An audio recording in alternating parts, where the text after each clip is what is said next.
Orang musyrik itu mencoba menerapkan cara yang Umi sebutkan tadi ya, ngejek, kemudian apa?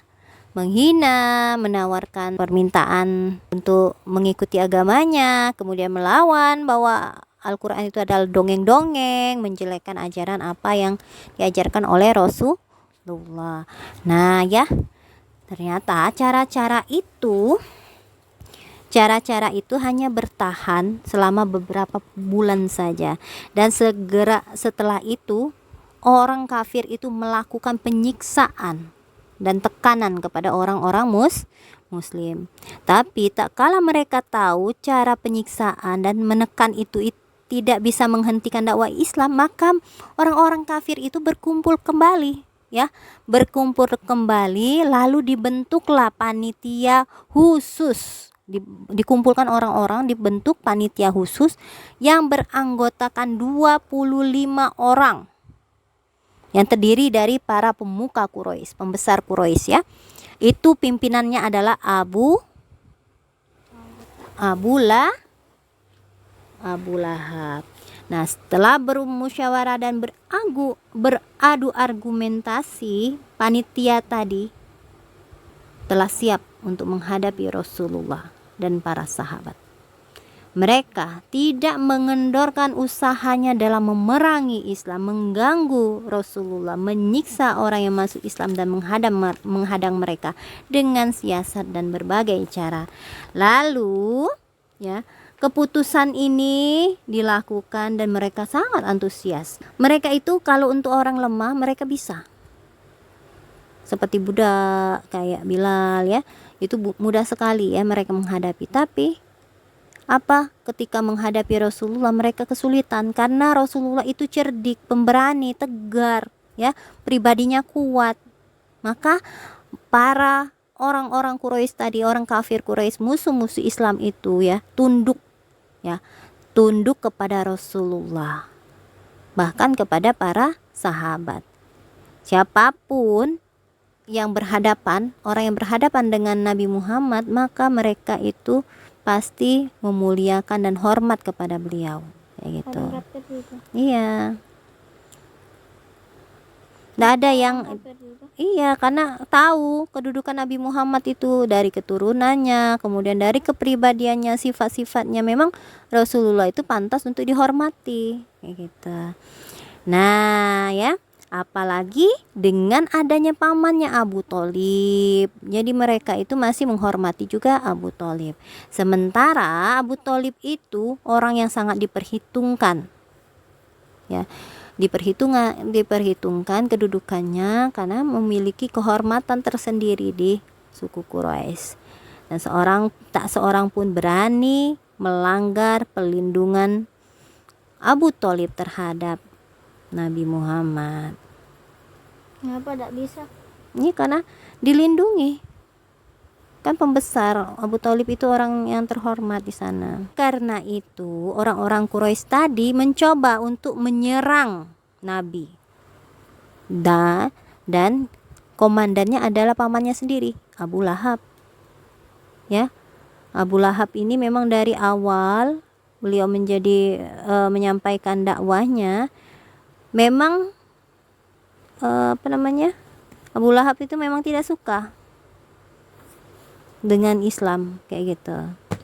Terlebih lagi ketika Rasulullah itu melakukan pertemuan Bani Hashim di Bukit Sofa ya, yang kemarin ya, di Bukit Sofa, dan ngajak bahwa Rasulullah itu hanyalah pemberi peringatan. Sebelum dakwah Islam itu dilakukan secara terang-terangan, Abu Lahab telah menikahkan kedua anaknya, Utbah dan Utaibah, dengan kedua putri Rasulullah, yaitu Ruqayyah dan Ummu Kalsum ya, sebelum diutus sebagai Rasul. Jadi Ruqayyah, Ummu Kalsum itu menikah dengan putranya Abu Lahab ya. Kemudian setelah masuk Islam, Ruqayyah dan Ummu Kalsum, kedua anaknya Abu Lahab tadi dipisahkan ya, menceraikan ya. Abdullah putra Rasulullah yang kedua meninggal dunia, Abu Lahab merasa senang sekali. Yang Qasim putra pertamanya meninggal, kemudian Abdullah meninggal, Abu Lahab tuh ternyata senang sekali. Lalu dia menemui teman-temannya dan mengatakan bahwa Rasulullah itu sudah terputus rahmat Allah untuk Rasulullah, kayak gitu. Padahal enggak ya. Padahal sebenarnya yang namanya kematian ya memang terjadi, dan itu bukan bentuk pemutusan rahmat Allah, tidak. Sebagaimana yang sudah disampaikan dahulu bahwa Abu Lahab itu menguntit di belakang Rasulullah pada musim haji untuk mendustakan beliau. Jadi ngomong ke orang-orang Arab yang datang, dia duduk di jalan ngomong dengan orang-orang Arab yang datang bahwa Rasulullah itu adalah pembohong, ya. Tariq bin Abdullah al-Muharibi meriwayatkan bahwa tidak hanya pendustaan saja yang dilakukan oleh Abu Lahab, tetapi dia melempari beliau dengan batu hingga sempat membuat kedua tumit Rasulullah berdarah. Istri Abu Lahab, Ummu Jamil bin Harb bin Umayyah, saudarinya Abu Sufyan, tidak kalah sengit dalam memerangi beliau daripada suaminya. Dia memasang duri di jalan yang dilalui Nabi dan di depan pintu beliau pada suatu malam. Jadi sudah di jalan dipasangi duri, kemudian di depan pintu rumah ketika mau masuk itu juga dipasang duri. Dia adalah wanita yang sok berkuasa, panjang lidah, banyak bual tipu muslihatnya, suka mengobarkan api fitnah, menyalakan bara peperangan untuk melawan Nabi. Dan Al-Quran itu menyatakan bahwa nanti suatu hari nanti di hari kiamat, ya, sebagai pembawa kayu bakar, ya kan, sebagai pembawa kayu bakar. Nah itu ya, tak kala dia mendengarkan adanya ayat-ayat Al-Quran tentang dirinya dan suami, dia langsung mencari Rasulullah. Saat itu Rasulullah sedang duduk di masjid. Tabat syada Abi Lahab wa tab ma aghna anhu maluhu wa makasab sayasla naran dzata lahab wa imra'atuhu hammalatal hatab fi jidha hablum mim masad. Nah, jadi itu ya, karena enggak suka ya dia dikatakan langsung dalam surat Al-Quran, dia menemui Rasulullah yang sedang duduk di masjid dekat Ka'bah bersama Abu Bakar dan Siddiq. Dia membawa segenggam batu. Selagi dia sudah berada di atas kepala keduanya, selagi batu itu sudah ada di atas kepala Nabi Muhammad, Allah menutupi Nabi Muhammad dan Abu Bakar, ya. Allah menutupi pandangan Ummu Jamil tadi dari Rasulullah, sehingga dia tidak bisa melihat kecuali Abu Bakar saja.